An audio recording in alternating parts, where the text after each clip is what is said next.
Hello everybody. In this video we're going to be finishing up with the series on arithmetic functions with two problems.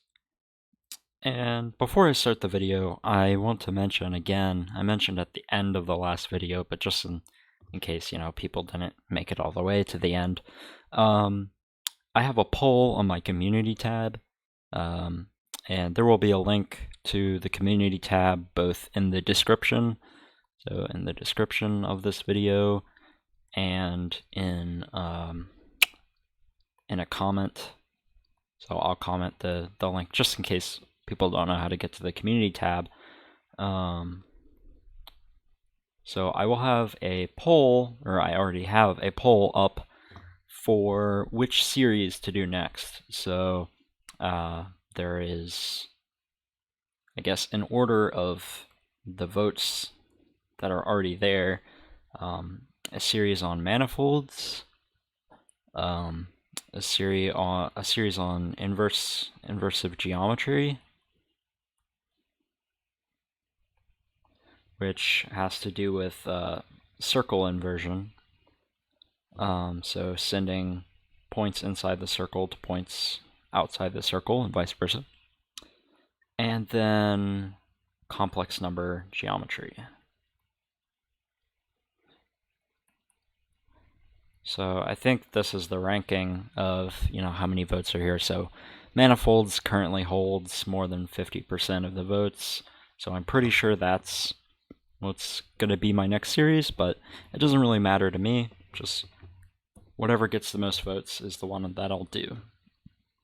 So anyway, with that said, it is time to consider the next few problems for this series. So first, we're going to tackle the easier problem, and namely, we're going to consider the function f of n equals the sum over the divisors of n of phi of d times mu of d. So here again, as always, mu is the Mobius function, and phi is the Euler-Totient function. So definitions of those are in previous videos. Now, what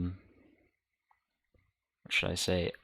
In the original phrasing of this problem, like where I found it, n was given as specifically as 2015 factorial, but it'll turn out, with such a big number like that, especially with a year, I mean, if, because assuming this problem was given in 2015, it's usually easier to just do the problem in a general case, right?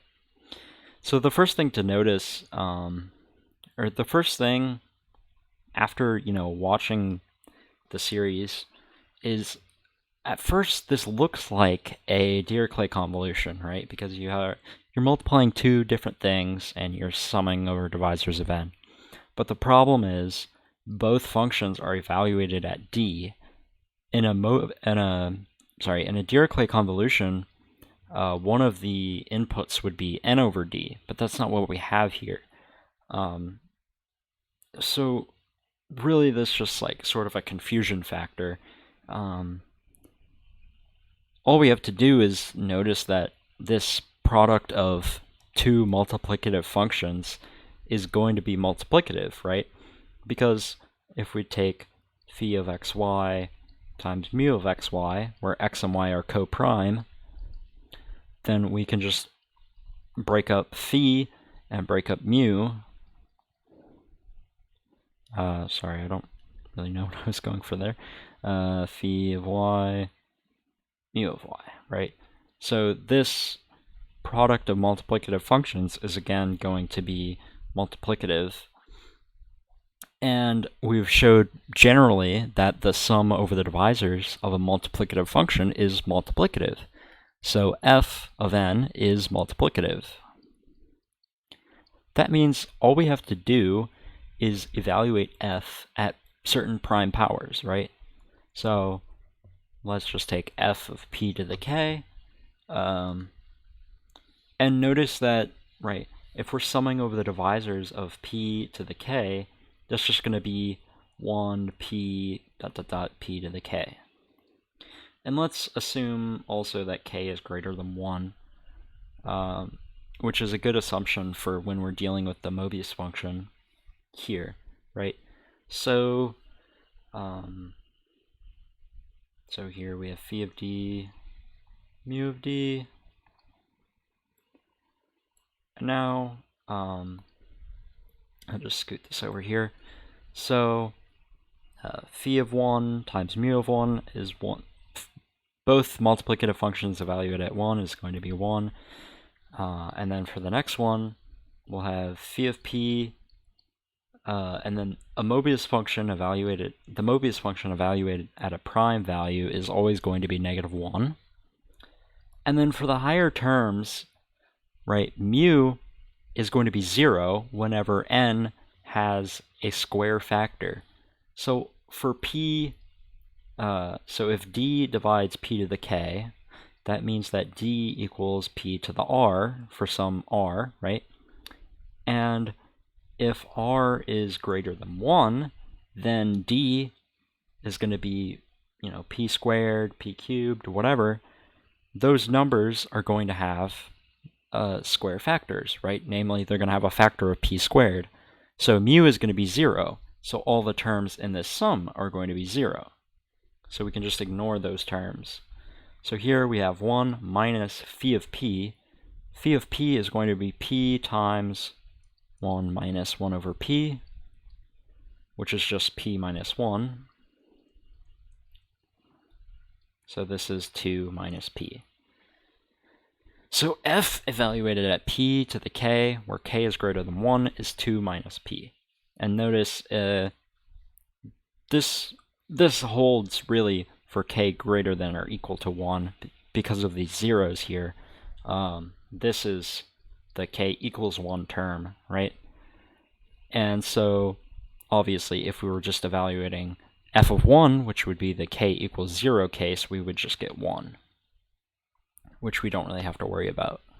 So what this means, since we've evaluated f at the prime powers, right, all we have to do is say f of n equals the product over p prime and p divides n. So prime divisors of n, 2 minus p.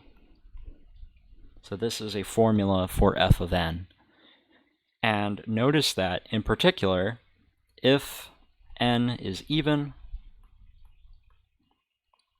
f of n equals 0. Because we'll have this factor of 2 minus p, and if, right, so if 2 divides n, then we'll have that factor of 2 minus 2, which is 0. So again, in the original statement of this problem, n was given to be 2015 factorial, which is certainly even. So 0 mod 2, you could say.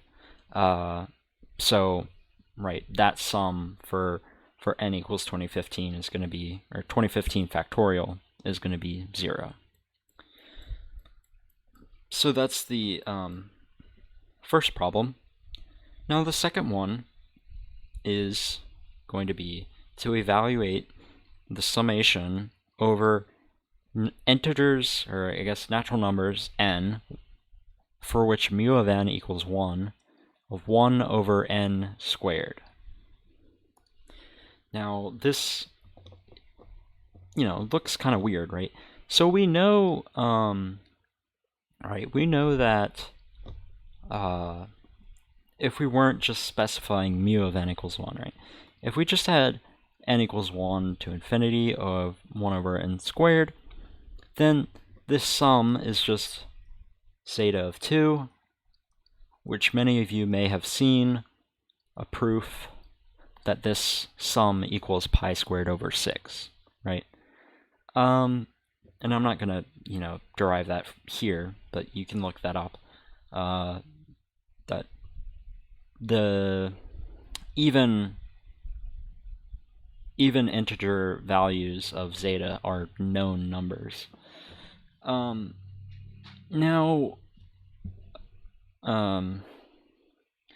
now we're restricting to these, just the numbers where mu of n equals 1, right? And these are going to be the numbers where n, well, first of all, if mu of n is not equal to 0, right, because mu of n can be -1, 0, or 1. So if mu of n is not 0, that means n is just going to be a product of distinct primes, right? Because it can't have any square factors, and if you have a square factor, then you necessarily have a square prime factor. So n is just going to split as a product of primes.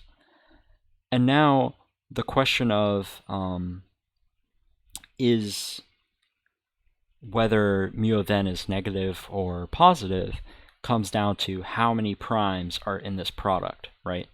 So for n equals 1, you can consider that sort of an empty product, in which case you would have 0 primes. So 0 is even, so mu of 1 is positive. Now, the next case would be, right, 6. So n equals 2 times 3. You have 2 primes, so mu of 6 equals 1, right? So if you have an even number of primes, then this is going to be, mu of n will be 1. But it actually doesn't help to think of the sum this way, like thinking of which n satisfy this. Instead, we want to rewrite this in terms of a more general Dirichlet series, right? And so the first generalization we can do is replacing the 2 for an s, right? And we can get a general formula and then plug in, what should I say? We can go back and plug in s equals 2 at the end, right? But now we want to find some function f of n for which the two sums are going to be the same, right? So in other words, we want a function f which is going to be 1 whenever mu of n is 1, and 0 whenever mu of n is not. And the way we can do that is, well, if we want it to be 0 whenever mu is 0, then we could say f has a factor, or I guess to be consistent, I'll write of n. F of n has a factor of mu of n, right? So if mu of n is 0, then f is going to be 0. But now what if mu is -1? Well, then we need a factor of mu of n plus 1. Now, if mu of n equals 1, then this product 1 times 2 is going to be 2. So all we have to do is divide by 2. And this function is now a multiplicative function, right? Because it's a... actually, no, this is not multiplicative, I don't think, but this is an arithmetic function, which is going to be 1 if and only if mu of n equals 1. So this tells us that the Dirichlet series for f, right, which we write as capital F of s, is going to be, we can pull this 1/2 outside of the sum. It's going to be the sum from n equals 1 to infinity of mu squared of n plus mu of n over n to the s. Now, if we split up the sum over this addition sign, right, so we break this into two series. So here we have mu squared of n over n to the s, and this is going to be multiplicative because it's a product. Mu squared is a multiplicative function. And we have a 1/2 here as well. 1/2 mu then over n to the s. We showed in the video on Dirichlet series that this summation, the Dirichlet series for the Mobius function, is actually 1 over the zeta function. So we already know we've split big F of s into two sums, and we already know one of them, right? So we just have to figure out this piece, right? So we're going to now focus on this function, which I'll just call g of s in case we need that name, which is mu squared of n over n to the s power. And here we're going to, I guess, utilize a special property of, or a special case of the factorization of Dirichlet series, right? We showed how for multiplicative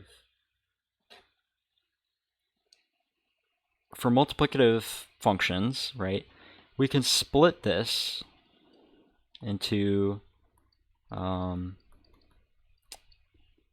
the product over prime powers of, right,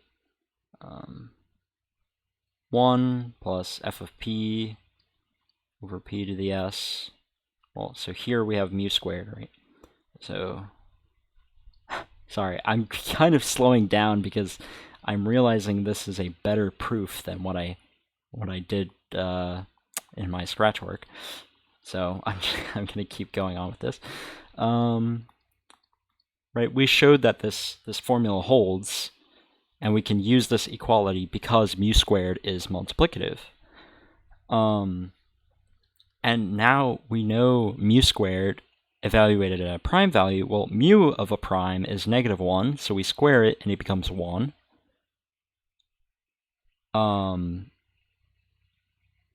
And then all the bigger terms, right, in this direction, well, mu of p squared is 0, and mu of p to the k, for k greater than 1, is going to be 0.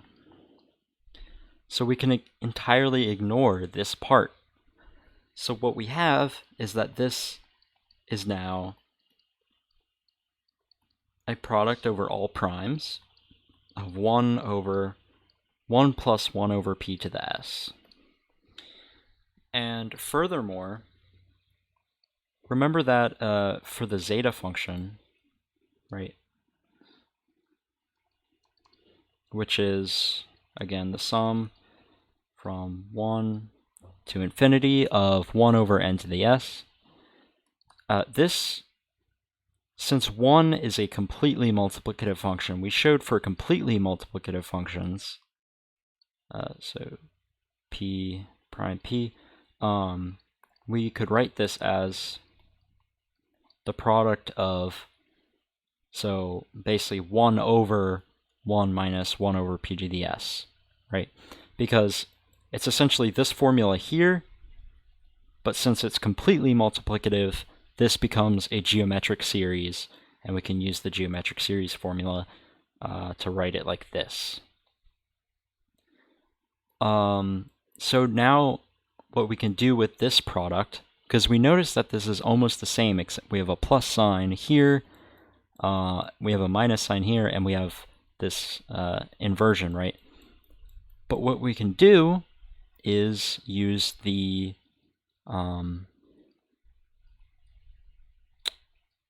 how do you call it?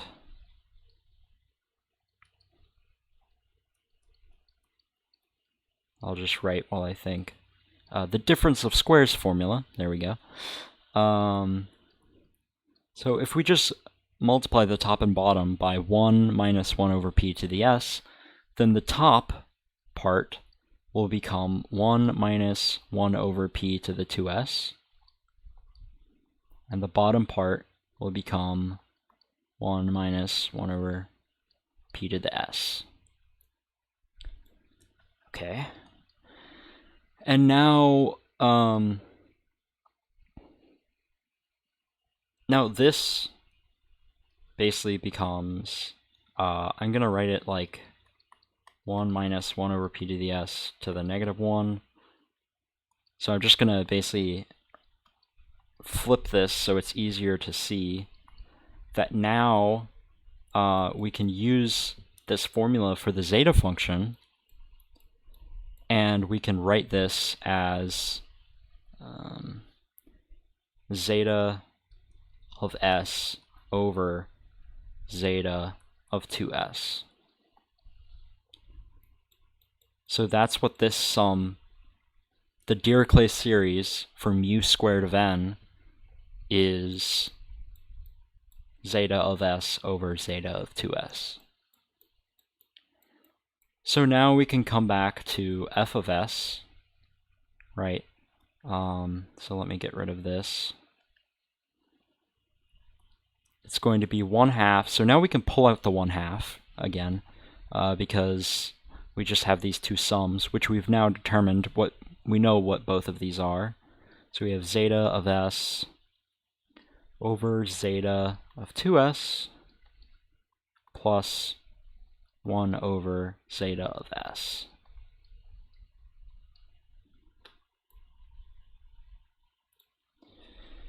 And now, since we wanted to know the value for s equals 2, we would have 1/2 zeta of 2 over zeta of 4 plus 1 over zeta of 2. And in particular, right, most people will be familiar with the fact that zeta of 2 is pi squared over 6. Now, zeta of 4 is pi to the 4th over 90. And the proofs of these are somewhat similar, or at least one of the proofs, which uses the Taylor series for sine of x. And you basically factor it infinitely. That's one way to prove these, which is how I think Euler did it. Either Euler or Gauss, they both did a lot. I think it was Euler though. Anyway, so plugging these values in will give us pi squared over 6 over pi to the 4th over 90 plus 1. Well, this is just going to be 6 over pi squared. So now we get 15 over pi squared plus 6 over pi squared, which gives us 21 over 2 pi squared as the final answer. So anyway, I hope you enjoyed this video, and I hope you enjoyed this series. And again, please go to the community tab and vote on this poll for whatever series you want me to do next. I'll be very impressed if you somehow manage to bump these two above manifolds, but again, it doesn't really matter. I'm up for whatever. So anyway, I hope to see you then.